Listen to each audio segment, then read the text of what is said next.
Hello, friends. I'm so happy to see you here today.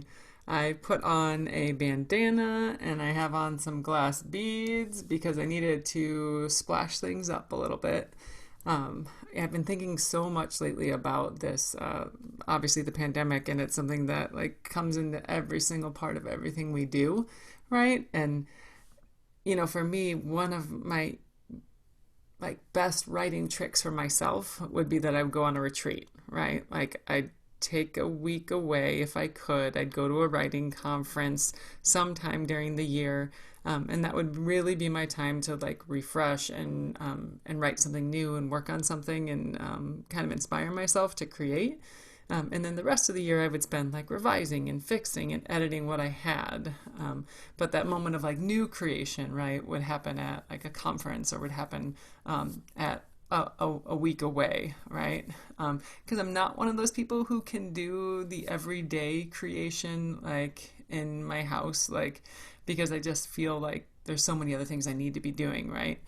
And over this last year, I've had to adapt that and work with it and figure out how I can create like, a zero draft basically. So a first draft that I can use that I can turn into something else in this space where I don't get time away.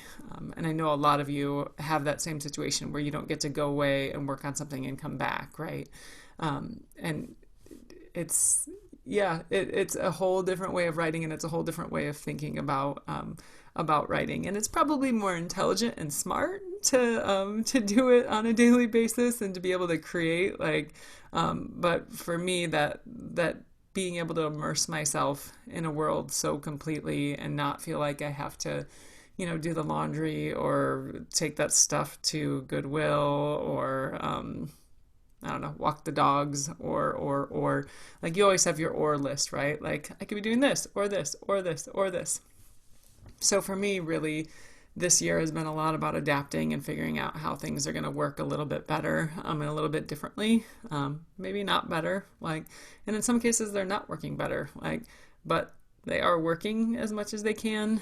And the way that I've been doing that and the way that I've been trying to make that happen is just by sitting down at my desk every day and doing the work. And like I said before, it's not always right here, right? Like sometimes I'm sitting down at my kitchen table. Sometimes I'm sitting outside while my kid runs around or plays on his bike, right?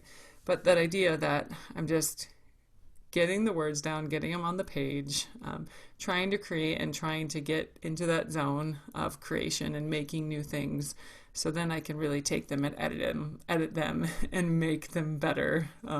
Because I would say the thing that I enjoy is writing first drafts, but they're not these beautiful masterpieces. And I always worry in the back of my head that if I ever die, right, somebody's going to find a whole bunch of really junky drafts, and I don't want them to read them. And I should start at the beginning of like every zero draft, or first draft, by saying like, yeah, don't read this, just for everyone else. Because for me, like the zero draft is where I get everything down and I play around on the page, and then I come back and I revise it and I edit it and I get to the actual story. So what I've been working on is figuring out how I do those zero drafts, like when it's part of my everyday life and not like part of this inspirational, beautiful, life-changing weekend away, right, or week away. Because we don't all have that, and we especially don't have it right now. So the thing that's helping, beads, fancy, whatever these things are, like giving myself a little bling, a little fancy, and getting down into my creative zone. Thanks.